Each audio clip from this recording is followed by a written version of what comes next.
encontro com alguma celebridade que elas estimam muito, as pessoas não costumam medir muitos esforços para fazer isso, né? A gente até estava conversando na reunião de oração, ia ter um show do Roberto Carlos aqui no São Paulo, vai ser cancelado. Mas quando acontece esses encontros de celebridade, as pessoas costumam fazer um esforço gigantesco. Ficam semanas e semanas na fila esperando, montam barraca, fazem o que for necessário para se encontrar com alguém que elas consideram uma pessoa importante. Nessa noite, nós falaremos sobre um encontro muito mais importante que qualquer famoso nessa terra pode te oferecer. Nós falaremos sobre um encontro com Jesus, a partir de um texto de um homem que também não mediu esforços para encontrar-se com o Messias. Então, por gentileza, abra sua Bíblia comigo no Evangelho de Lucas, Lucas capítulo 18.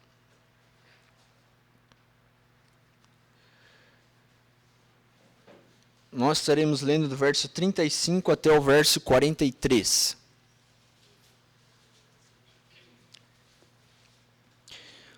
Lucas capítulo 18. Lucas capítulo 18, verso 35.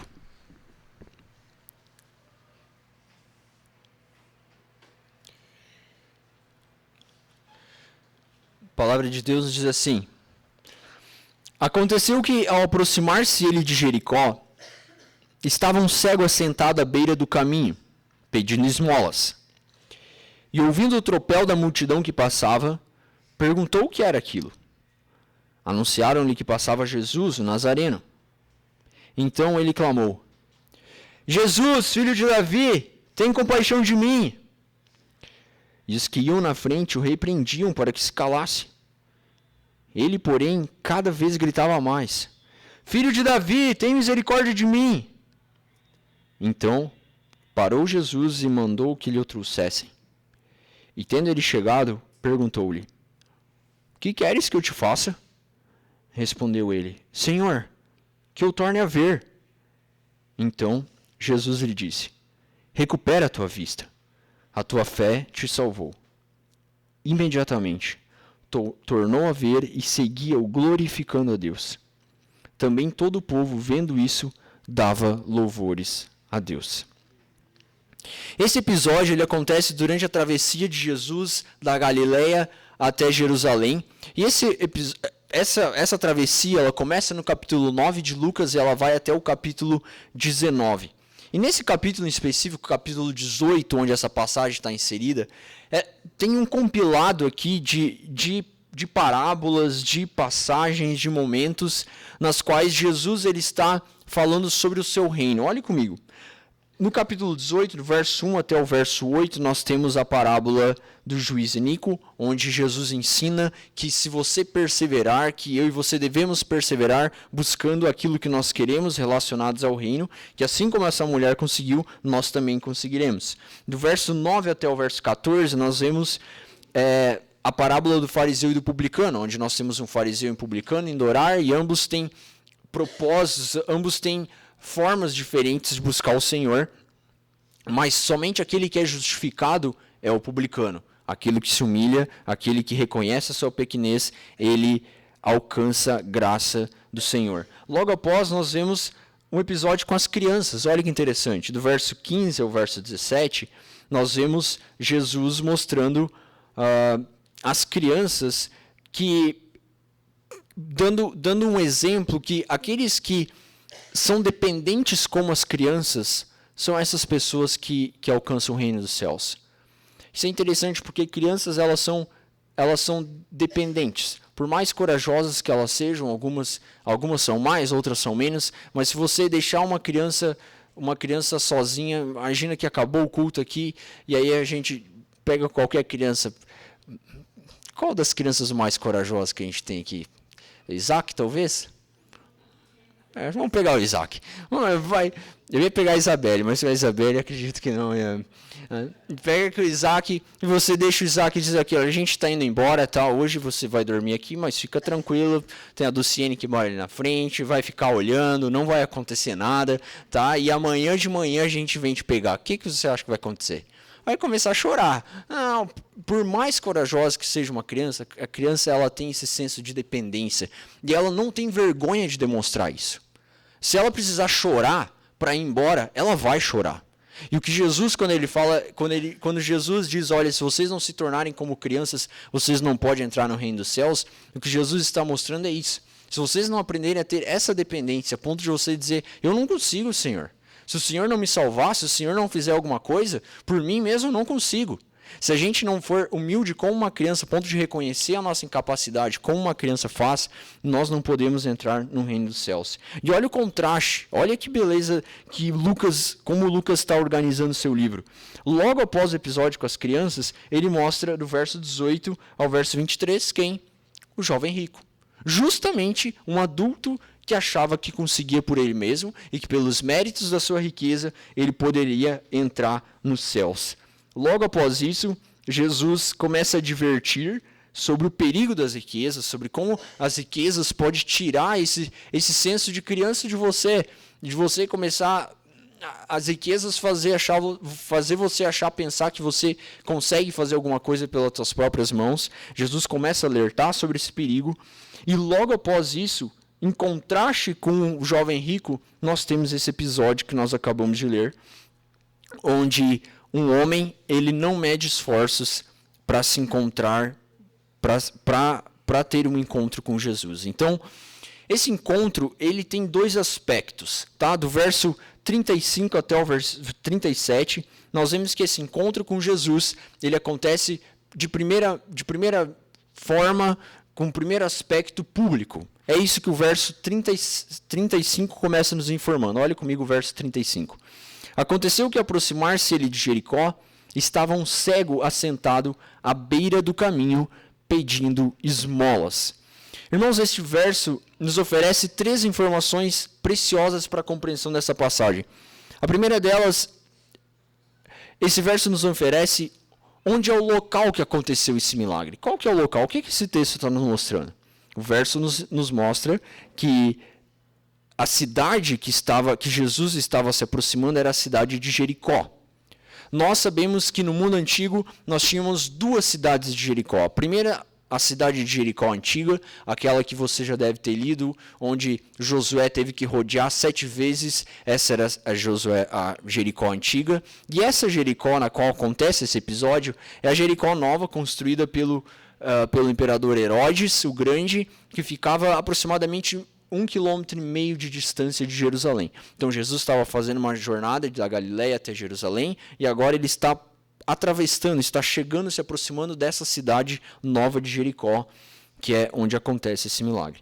A segunda informação que esse texto nos dá é que o homem que estava sentado à beira do caminho aqui, ele tinha uma deficiência, certo? Estava um cego assentado à beira do caminho. Porém, é curioso nós vermos mais para frente no texto que esse homem ele não era um cego de nascença. Porque quando ele vai falar com Jesus, ele pede, Senhor, eu quero ver novamente, que eu torne a ver. Ou seja, esse homem, ele nasceu, como todos nós nascemos, enxergando, e ele perdeu a sua visão ao longo da sua vida. E nós sabemos que uma pessoa ela pode perder a visão por conta de uma doença, como catarata, ou algum erro de refração não corrigido. E essas doenças hoje são doenças fáceis de serem tratadas. Talvez alguns de vocês até já tenham sofrido com catarata, muitos de vocês usam óculos, que significa que hoje, com a tecnologia que nós temos, esses problemas que na antiguidade eram problemas que facilmente levavam as pessoas à cegueira, hoje eles são facilmente resolvidos. E olha só que interessante, segundo o Conselho Brasileiro de Oftalmologia, 90% dos casos de cegueira que ainda acontece nas regiões mais pobres do mundo. África ou regiões onde não tem fácil acesso a um tratamento, as pessoas ainda ficam cegas por essas doenças como cataratas e erros de refração não corrigido. Provavelmente esse homem teve alguma dessas doenças porque ele perdeu a sua visão ao longo da sua vida. E por fim, este verso 35 nos informa que este homem ele não estava à beira da estrada sem fazer nada. ele estava fazendo algo, ele estava pedindo esmolas. Então, além de ser um cego, ele era mendigo. Ele estava pedindo esmolas, uma atividade muito comum até os dias de hoje. Você encontra facilmente mendigos por aí. Porém, tudo indica para esse homem que era um mendigo, que certamente dia após dia ia até a entrada de Jericó fazer o que ele fazia, tudo indicava que esse seria mais um dia onde ele estaria lá pedindo esmolas, talvez ganhasse uma coisa, talvez não ganhasse, mas a sua audição capta um ruído diferente dos outros dias. Olha comigo no verso 36. E ouvindo o tropel da multidão que passava, perguntou o que era aquilo. Este homem cego, que estava acostumado a não ter muito movimento, ele ouve que uma multidão está se aproximando. E é muito interessante, um teólogo que viveu durante 47 anos no Oriente Médio, chamado Kenneth Bale, olha só o que ele diz sobre pessoas se reunirem na porta da cidade, na entrada da cidade, como estava acontecendo aqui, com uma multidão. Olha só o que ele diz sobre isso. No Oriente Médio, as pessoas da aldeia demonstram honra a uma visita importante caminhando certa distância fora da vila para saudar o visitante saudar o visitante e acompanhá-lo até o vilarejo. Às vezes, a popularidade de um visitante pode ser medida pela distância que a multidão caminha para saudá-lo. E Kenneth Bale começa a mostrar que lá na década de 1960, o presidente do Egito, do sul do Egito, que era onde ele morava, ele foi visitar a localidade de onde ele morava, e ele relata que as pessoas saíram da aldeia, caminharam vários quilômetros até a comitiva presidencial, pediram para eles desligarem o carro, eles amarraram cordas dos para-choques dos carros e puxaram os carros da comitiva presidencial até a cidade.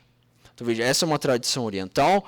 Esse presidente certamente era um presidente bem reconhecido, né, e bem prestigiado pela população.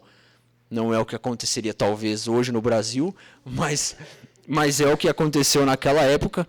E os patriotas entusiasmados fizeram isso. Eles fizeram isso. É como, para nós ocidentais, algo similar seria talvez quando chega um time após ter ganhado um campeonato no exterior, ou quando está chegando um famoso, pessoas se reúnem no aeroporto para recepcionar essa pessoa. Certo?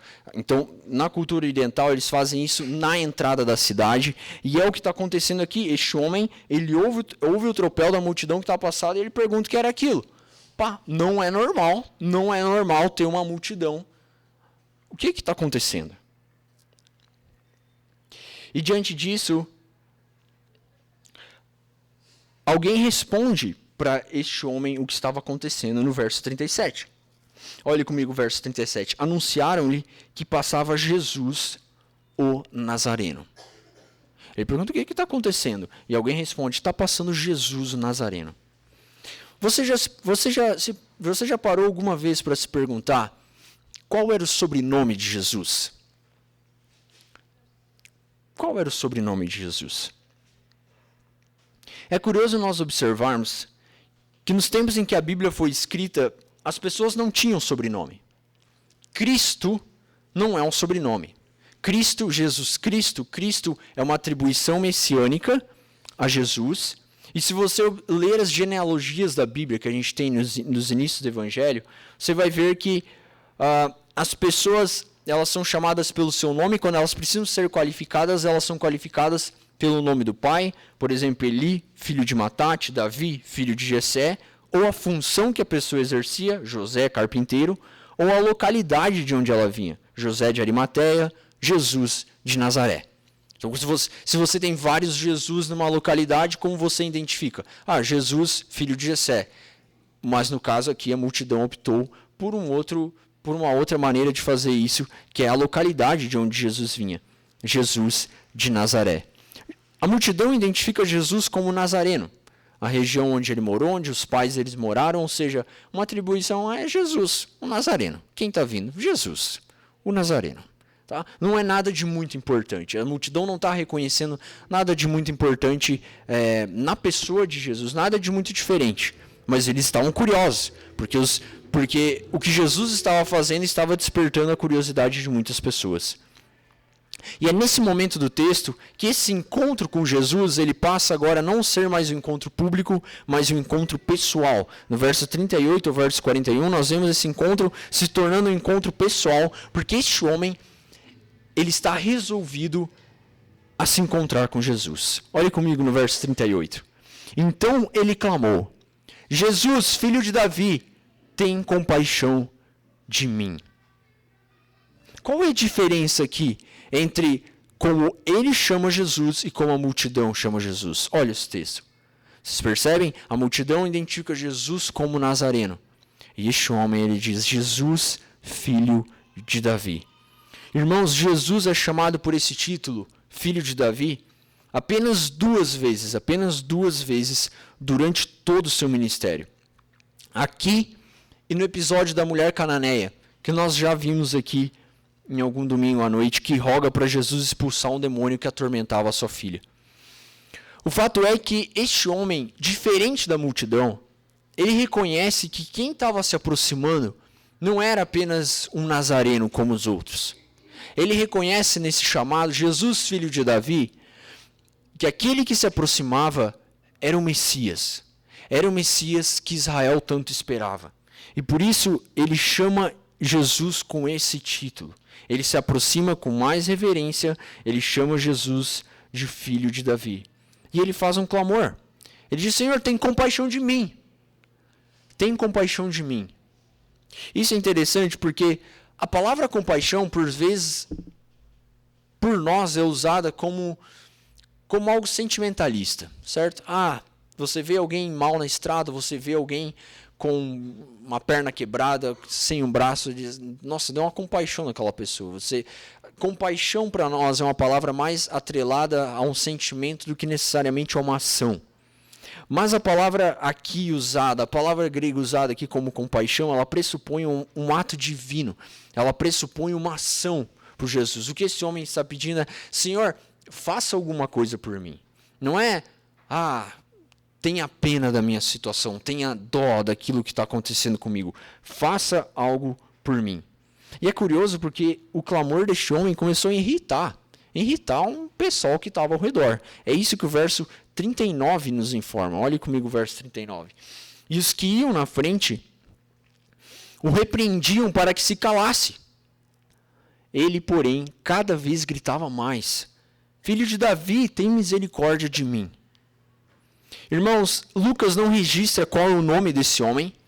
Marcos, no seu evangelho paralelo, na mesma passagem, ele vai nos dizer que o nome deste homem era Bartimeu.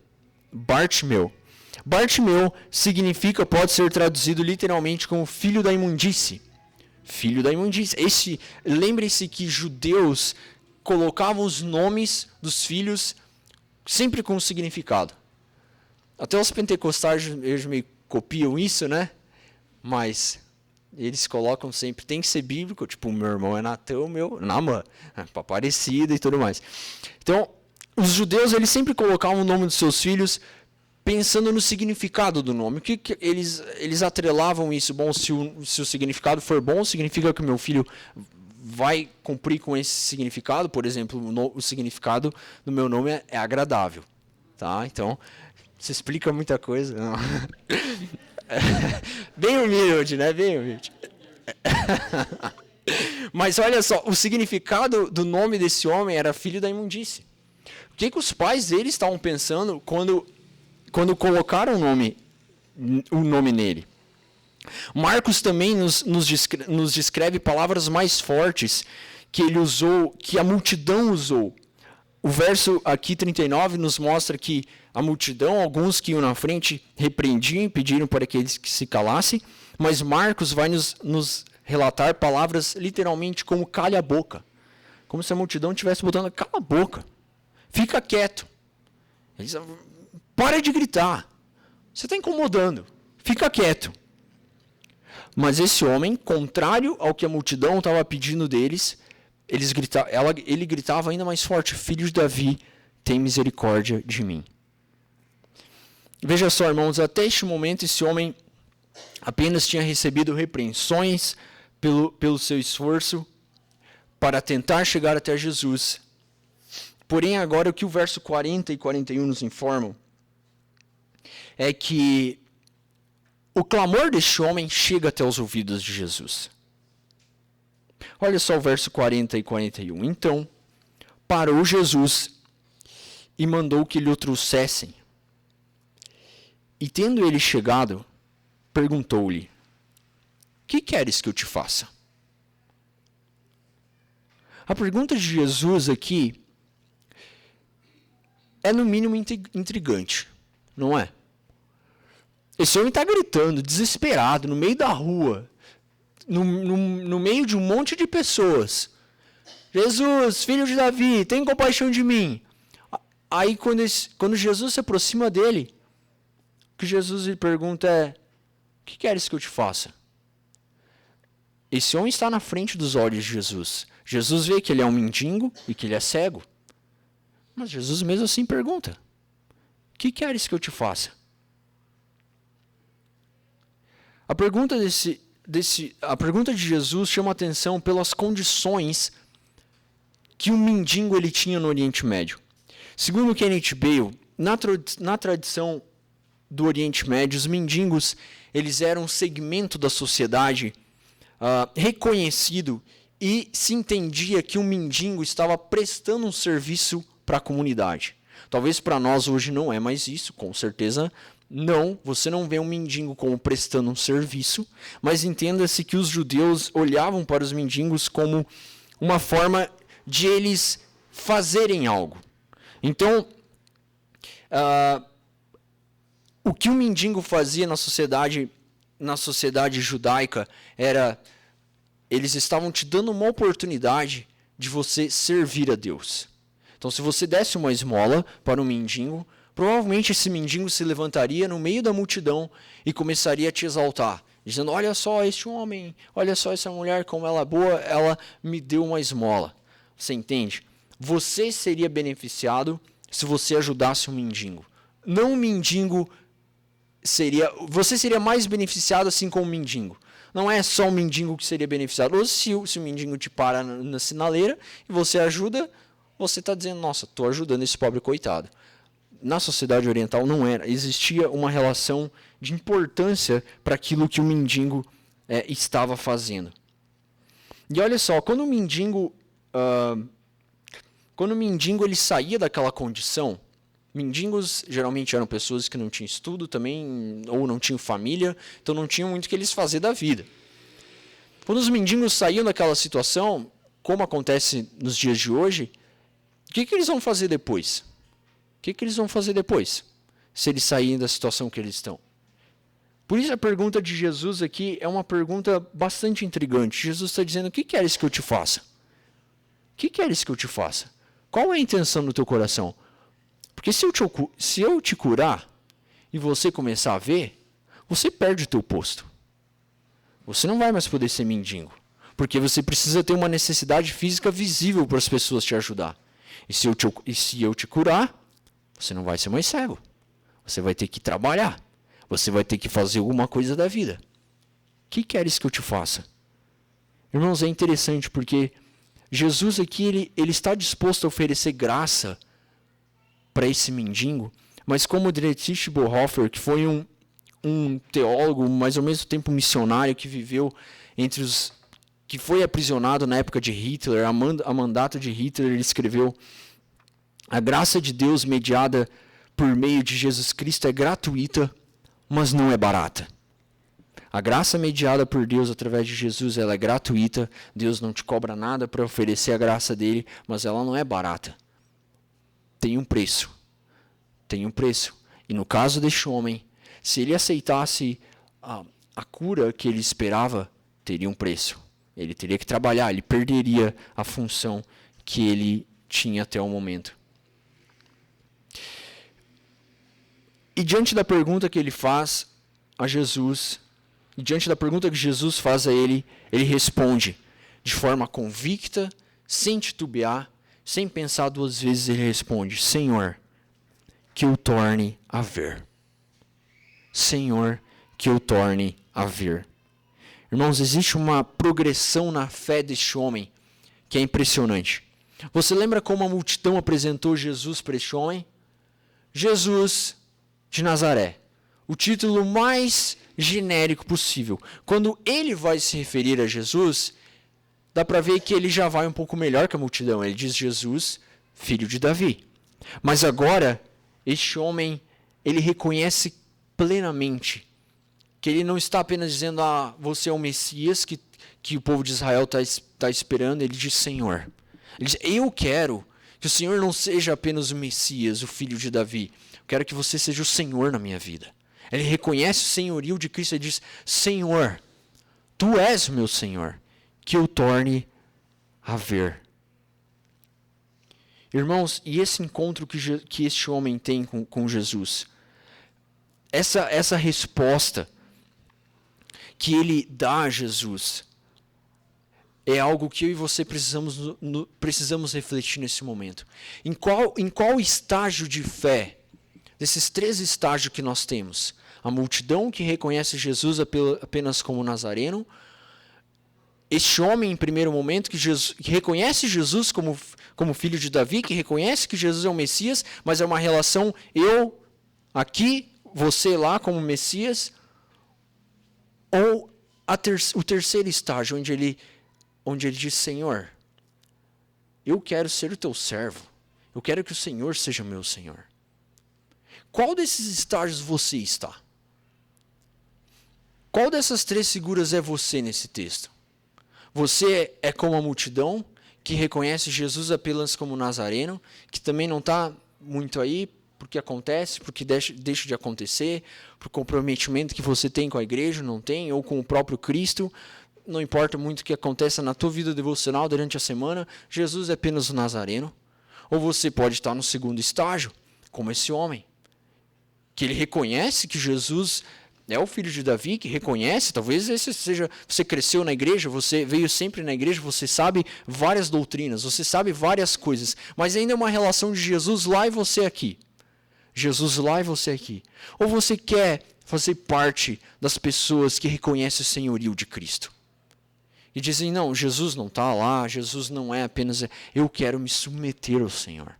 Eu quero ter Jesus como o meu Senhor. Eu quero que Ele gerencie todas as áreas da minha vida. Eu quero que Ele seja o Senhor sobre o meu casamento. Eu quero que Ele seja o Senhor sobre o meu trabalho. Eu quero que Ele seja o Senhor sobre meus filhos. Eu quero que Ele seja o Senhor onde quer que eu esteja. No ambiente que eu esteja, que Ele seja o meu Senhor. É nesse estágio que você está? É esse estágio que você quer estar? Porque é isso que o Senhor está esperando de nós. Deus quer que você tome uma decisão de todo o teu coração. Deus não quer que você fique brincando, que você fique esperando. Tome essa decisão. Chame, proclame o senhorio de Cristo na tua vida e diz: Senhor, eu quero submeter todas as áreas da minha vida a Ti. A Ti. E quando este homem faz isso, quando esse homem reconhece isso, ele diz: Senhor, que eu torne a ver. Jesus não deixa esse homem na mão. Olha só o verso 42 e o verso 43. Então Jesus lhe disse: recupera a tua vista. A tua fé te salvou. Recupera a tua vista. A tua fé te salvou. Imediatamente tornou a ver e seguia-o, glorificando a Deus. Também todo o povo, vendo isso, dava louvores a Deus. A partir do momento que ele se entrega totalmente a Cristo, ele recebe um milagre. Ele torna a ver, e agora, quando ele torna a ver, Jesus diz: foi a tua fé que fez isso. A tua fé te salvou. Veja só, este homem, ele não apenas recebe o milagre físico, mas ele recebe a salvação. E a partir daquele momento, imediatamente ele torna a ver. Imediatamente ele torna a ver. Sabe, irmãos, talvez as coisas estejam dando errado na tua vida, porque você não reconhece o senhorio de Cristo e você também não quer entregar. Você fica segurando aqui, não, isso aqui eu não vou, eu dou isso aqui para Jesus, mas isso aqui é meu, tá? Isso aqui eu vou gerenciar, isso aqui eu vou fazer do meu jeito. Você fica segurando, entende? Esse homem, quando ele decidiu entregar tudo, ele recebeu a cura imediatamente. Talvez seja por isso que esteja travado algumas coisas na tua vida. Porque você está querendo negociar com Deus. Porque você está querendo segurar uma parte, enquanto você deveria dar tudo. Como este homem fez. Que tu seja Senhor. Que tu seja Senhor sobre tudo na minha vida. E quando ele faz isso, ele imediatamente ele torna a ver. E a partir daquele momento ele se torna um discípulo de Cristo. Seguia-o. Seguia. O verbo está nos mostrando que a partir daquele momento ele começou a ser um seguidor de Cristo. Lembra a preocupação que um mendigo poderia ter? Onde eu vou trabalhar? O que eu vou fazer da minha vida se eu perder essa profissão de mendigo? Esse homem ganhou uma nova profissão. Discípulo de Cristo. A partir desse momento, ele se tornou um discípulo de Cristo. Ele se juntou com as pessoas que seguiam a Jesus. Diferente daqueles que ficaram questionando, Senhor, eu tenho que enterrar meu pai, eu tenho que fazer aquilo. Esse homem, ao ser curado, ele seguiu. Ele seguiu. Glorificando a Deus.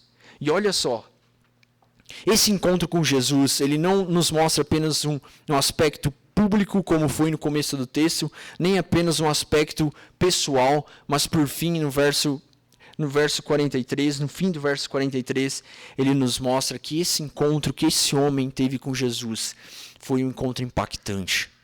Porque a multidão, também todo o povo, vendo isso, dava louvores a Deus. Lembra da multidão que repreendeu ele, mandou ele calar a boca, mandou ele ficar quieto. Agora, quando a multidão contempla esse milagre, contempla o impacto do que Cristo fez na vida desse homem, toda a multidão dava louvores a Deus. Se isso acontecer na minha e na tua vida, pode ter certeza, irmão, que as pessoas ao redor vão testemunhar, que as pessoas ao redor vão ver a diferença. Se nós entregarmos a nossa vida ao Senhor, submetermos ao senhorio de Cristo, o impacto vai ser nas pessoas que nos rodeiam. As pessoas vão ver isso. E com a graça de Deus, assim como aconteceu com essa multidão, elas também vão louvar ao Senhor. E que isso aconteça, irmãos. Que isso aconteça na minha e na tua vida, para a glória de Deus. Vamos orar?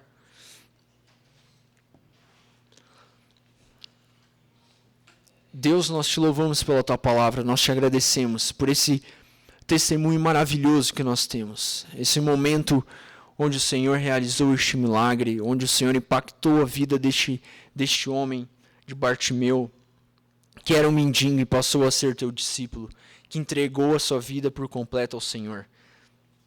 E nós pedimos, Deus, que se porventura um dentre nós ainda não tenha feito, que o Senhor nos ajude. Que o Senhor nos ajude a não querer negociar, a não querer barganhar com o Senhor. Que o Senhor nos ajude a entregar todas as áreas da nossa vida, todo o nosso ser ao Senhor. Para que realmente nós possamos dizer, como este homem, Senhor, para que Tu sejas o nosso Senhor sobre tudo que temos, sobre tudo que possuímos, sobre tudo que fazemos. Para que a nossa vida reflita Tua glória. Para que o Senhor apareça através de nós, para que o bom testemunho em nós impacte pessoas ao nosso redor, para que em tudo isso o Senhor seja glorificado. É em nome de Jesus que nós oramos. Amém.